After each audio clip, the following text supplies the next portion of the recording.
Hello. I'm not sure if that international break came at the right time or the wrong time for you, but in terms of, It was Tony. how is he okay? Yeah, are you okay? He's okay. Test for tomorrow, yeah. In terms of bumps and bruises, injuries, and also how close Alisson is to maybe being part of your plans. Funny enough, we had again lunch together, so he looks good.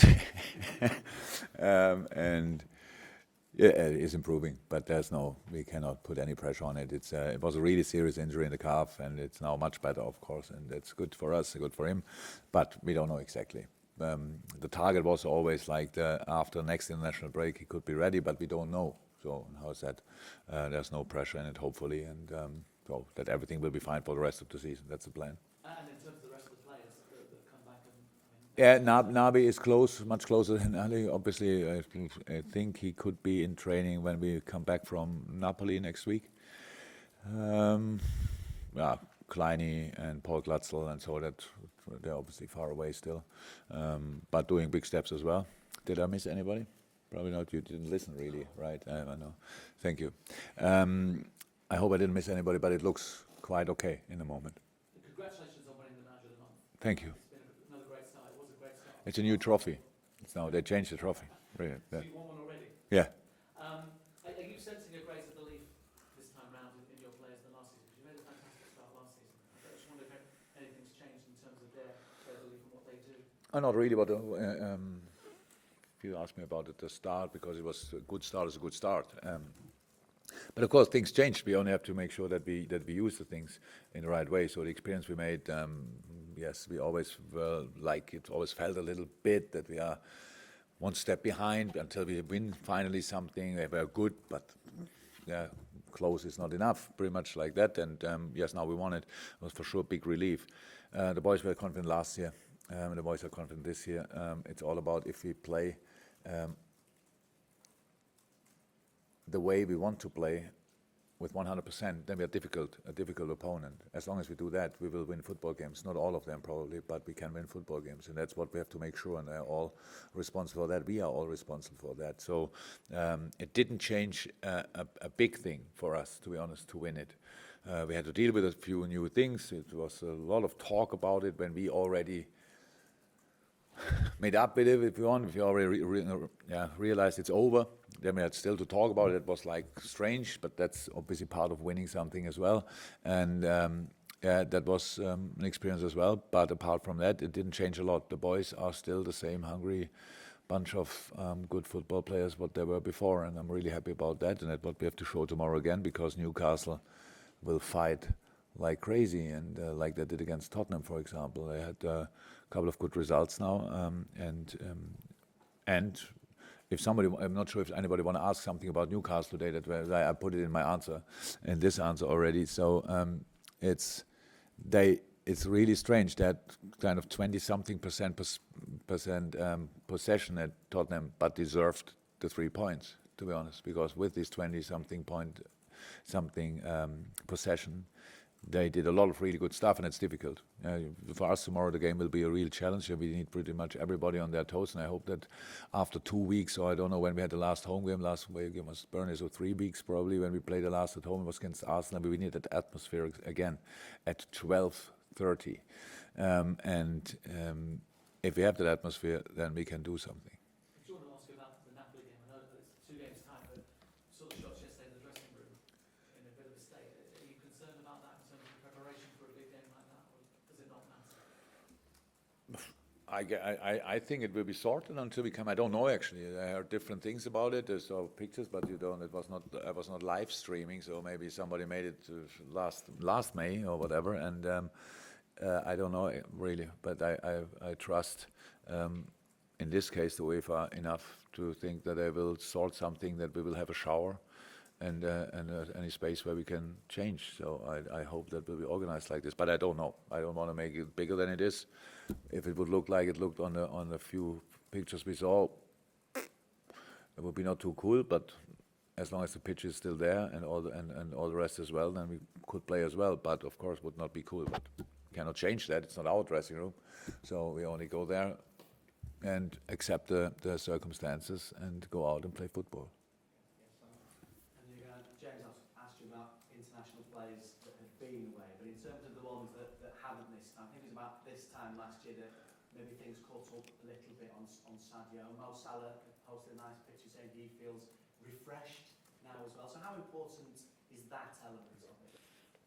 It was perfect for the boys who didn't have to go. That's how it is. It's always that challenge between this little fight. I'm really happy for the boys being named for their national team. It's really nice. It's a big honor and all that stuff. But I said it 500 times. And if you see the players who didn't have to go this time for different reasons, then it's just everything is different. It's in a very intense period to have this kind of 5-6 days off. But they always train, but they don't have to be here and we do proper football sessions because usually we only have 3 players here. That makes no sense. This time it would have been 5. So could have trained, but it makes still no sense. Then Sadio and Mo have still not the time off what they needed. So for all the others, it's really tough. Always they have 2 games when we speak about international break, but they have another week with 2 games, which is just not easy over in a long period. But we cannot change that, so we don't think too much about it. But the more often we could do something like that, the better it would be for the boys, because it feels not only refreshed, they are refreshed. That's how it is, and hopefully we can use that. It seems, seeing how it's Friday the 13th today, to ask you about the element of luck that maybe sometimes. My youngest son is born on the 13th, so for me it's no bad luck on the 13th. If you want to ask about that. Well, not necessarily Friday the 13th, which has clearly been good on at least one time in your life, but just in terms of the element. Really good. In terms of the element of luck, then, does it play any sort of part? Do you feel that it plays a part in whether you are successful or not? Yeah, always. Life without luck is a difficult battle. Football without luck is a very difficult battle as well. So yes, of course, we had in the last Champions League final more luck than we had in all the others, in all the other games, important games, Champions League finals or whatever. That's true. It was not too much, but it was more because we had absolutely none in the games before. So it's easy to have a bit more luck. So that's, of course, that's normal and it's true. But I accept that long ago. So how can you influence luck? I know in Germany you have the saying you can work for it. I'm not 100% sure. I think most of the people are working for it, but still not everybody has it. So that's the situation. Yes, luck has an influence on life and on football as well. Juliet? Jurgen, you're probably going to get asked this question until you actually do this again at Anfield, but 2.5 years is a long time. So what do you put that success down to? And we don't think about it. It's just not really. It's not one time that we mention it. The last game, the last 13, the last this, the last 2.5 years. We don't feel it. We know as well, and I think Sifru said it. Stats are there to be broken, so that's how it is. And if you tell them, it's always nice to be the first one. Then after 2.5 years to be the team who can do this. And each team could have done it, but we were in most of the moments we were better. So and deserved the win or the 3 points or the draw or whatever. So that's good. But the only thing I'm concerned about is really how can we be again in a similar or if possible in a better mood and shape as we were against Arsenal, because that was attitude-wise really high level, highest level, to be honest. And that's what we have to do, and not about what happened in the last 2.5 years. It's nice if you look at it. It's a number. It's nothing else. It's nothing else. We just had to. It was clear we had to change things. Since I came here, not only this, but this one of you have to make Anfield a fortress again. It's clear. Everybody wants to do that with their own stadium because you play most of the time there. Each second game is there, so that makes 100% sense. Using your own crowd, using the atmosphere, and also we all want to do that, but it's still difficult. And we created a proper basis together there. That it became more difficult for other teams to get something from here, but it was always, or for a lot of teams, still possible. And we have to make sure that the day when it will happen will be in the future, far away, and that's the target. But the only thing we really can do is to give everything tomorrow. And if we do that, we have a chance to win. And if we have the chance to win, then we should take it. Fantastic. Michael? Yeah, in terms of the international breaks, and we know that disruptive to the club scene for all managers, and they're all difficult to cope with. Is the first one the most difficult because it comes so early on in the campaign and you've had players away, hardly having rest? Does that Not really. More difficult? No, they're all difficult. So, ask me, we have now, the next one is in October, then the next one is in November, right? So they're all difficult. It's very, very, very intense period, always. So, no, that's no difference. I know what you mean with the rhythm and stuff like that. That you only started and then they go away again. I don't think I really experience a difference between the different international breaks. It's always you need to be lucky there as well that they all come back healthy, because you have absolutely no influence on that. Everything can happen when they're away. So as long as you are lucky, you take everything. You take each result. You take each thing. You think, oh, they're healthy again, and we can start again. We are meanwhile used to that. We have since I'm here, we have got more and more players on international duty, and it means we have such a small group. 3 players, I think, would stay here. Plus goalies would stay here for training, and all the others are all over the world. Even the young boys are all over the world. So, yeah, it's a challenge for all of us. But how I said, for all of us, we are not the only club. But of course, the top 6 again, clubs have more players busy in that period as well. So it's not easy, but it's our situation, and we accepted it long ago. Really interested to read some comments from Sadio Mane this week, and he was asked about being linked with Real Madrid and other clubs, and I think the essence of what he said was, I can't even begin to tell you how happy I am at Anfield. And you get the feeling that he's not the only one either. With that sense of togetherness amongst the squad, and lots of them on long-term contracts, how valuable can that be, that sort of togetherness amongst all the players? First and foremost, we have to make sure that the situation stays like this, that we are all like this with each other. So we have a wonderful atmosphere inside the group. We have a sensational atmosphere at Melwood, and we all know what kind of atmosphere we have at Anfield. So, and if we go wherever we go in the world, then the people are in the moment really happy to see us, at least our supporters. So that's absolutely special. But we worked hard for that, and we have to keep that. How can you keep that if you stay just in the same mood? If you always only focus on the next step, just do the next step, improve, try to fight as much as you can, run as much far as you can, jump as high as you can, and all that stuff. That's what we have to do, and then you can stay like this. Yes, it's nice. This club is wonderful, but it was always wonderful. Just the atmosphere was not always like this because of different things. Now we have quite a good basis, and we have to use it and to improve it and all that stuff. And then the boys have no reason to leave. Huh? So it's if they look left or right and see the quality of players they have in the dressing room, on top they like each other, which helps a lot, but it's not the most important thing, but it helps a lot. And so that's something, of course, they want to use the opportunity which this club gave this team. And I'm happy about that, obviously. Yeah, just on Newcastle, how different a team do you see them under Steve? Good, really difficult summer break or whatever. Off season, it was really difficult with Rafa leaving and stuff like that. Even I was not too much in football in that time, but even I was really felt everybody informed me about that. So it was difficult, and for Steve, for sure, difficult job.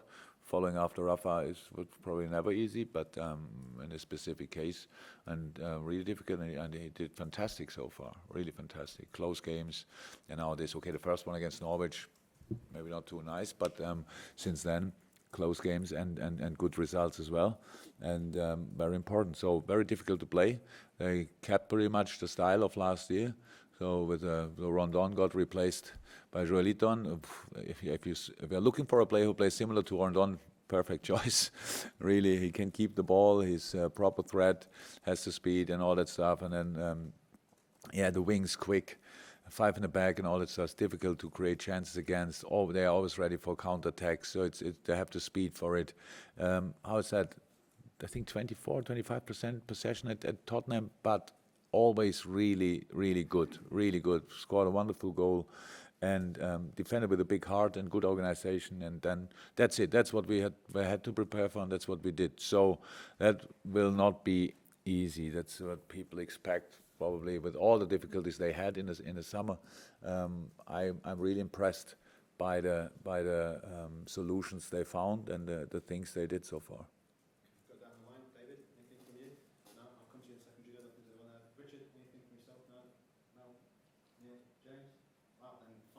Two questions, if that's okay. Julia from Austrian TV. to you whether you'd like to answer in your other tongue. So to speak. Wäre Deutsch okay? Ja, kein Problem. Viele Fans aus Österreich. Jürgen Klopp, ich muss leider schon ein bisschen zu Salzburg fragen, weil das ist die einzige Möglichkeit. Ich weiß, es ist noch sehr weit weg, aber ich habe schon gelesen, Sie sind sehr beeindruckt, also sehr viel Respekt geht auch dieser Mannschaft. Ich meine, ich höre Sadio Mane, Naby Keita. Könnten Sie uns vielleicht sagen, was genau beeindruckt Sie an Salzburg? Und haben Sie vielleicht Marco Rose schon kontaktiert, Ihren ehemaligen Schützling? Nicht deswegen kontaktiert. Er hatte übrigens gestern Geburtstag. Ja? Marco, ja. War es gestern oder vorgestern? Ich habe ihm auf jeden Fall geschrieben. So, und er hat zurückgeschrieben. Ja, ja praktisch. Ja, aber ich habe mit Marco darüber gesprochen, klar. Und er hat sie schon ein paar Mal gesehen. Ich hatte sie bisher nicht gesehen. Mittlerweile habe ich sie gesehen. Und es ist einfach beeindruckend. Welche Pressingmaschinen ist ja eine Art Fußball, die ich ziemlich gerne mag. Und Mr. Marsch hat da offensichtlich entspringt ja der Red Bull-Schule und ist aus Leipzig jetzt von Ralf Rangnick da nach Salzburg gegangen. Top-Lösung. Marco zu verlieren ist, glaube ich, nicht so einfach in der Phase, in der sie sich befunden haben. Und dann so eine Lösung finde ich echt stark. Wieder Spieler abgegeben und trotzdem dominieren sie in der Liga fast nach Belieben, schießen Tore ohne Ende. Ich habe irgendwo gelesen, glaube ich, man kann den Ball ungefähr 5,3 Sekunden haben, dann hat ein Salzburg wieder. Das ist etwas, was in der Welt da draußen noch gar nicht wirklich angekommen ist, weil es halt Österreich ist. Aber ich weiß das schon und bin davon echt, finde es gut. Wird sehr interessant und befürchte ziemlich wild, die Spiele. Aber muss man halt bereit sein. Was erwartet uns Ösis da an der Anfield Road? Das kann ich nicht beschreiben. Das muss man erleben. Das ist außergewöhnlich. Das habt ihr jetzt, glaube ich, in eurem wundervollen Land. Glaube ich, so eine Atmosphäre ist schwierig. Da müssen wir ein paar, keine Ahnung, wen genau gegeneinander spielen lassen und dann welches Stadion wählen, weiß ich auch nicht genau. Aber das ist schon ein ganz spezieller Ort und da kann man sich auf jeden Fall drauf freuen. Und ja, ist außergewöhnlich, ganz bestimmt. Ich habe noch Salzburg-Kugeln mit. Knockout, sie nicht. Nein. Ja, die essen es auch nicht. Aber hier er isst es. Yeah. They have a present. You can eat it. It's chocolate. Okay, thank you. Yeah. Yeah. No, I said only that Salzburg is quite impressive. Yeah. They play a proper press. When you watch them first time, you will see that in a moment you think, and then it's Salzburg, and then Genk. But there will be the moment when you hopefully watch a game of them as well, and then you will realize, oops, in other countries they play football as well. So that was pretty much the summary. Thank you. Welcome. Ja,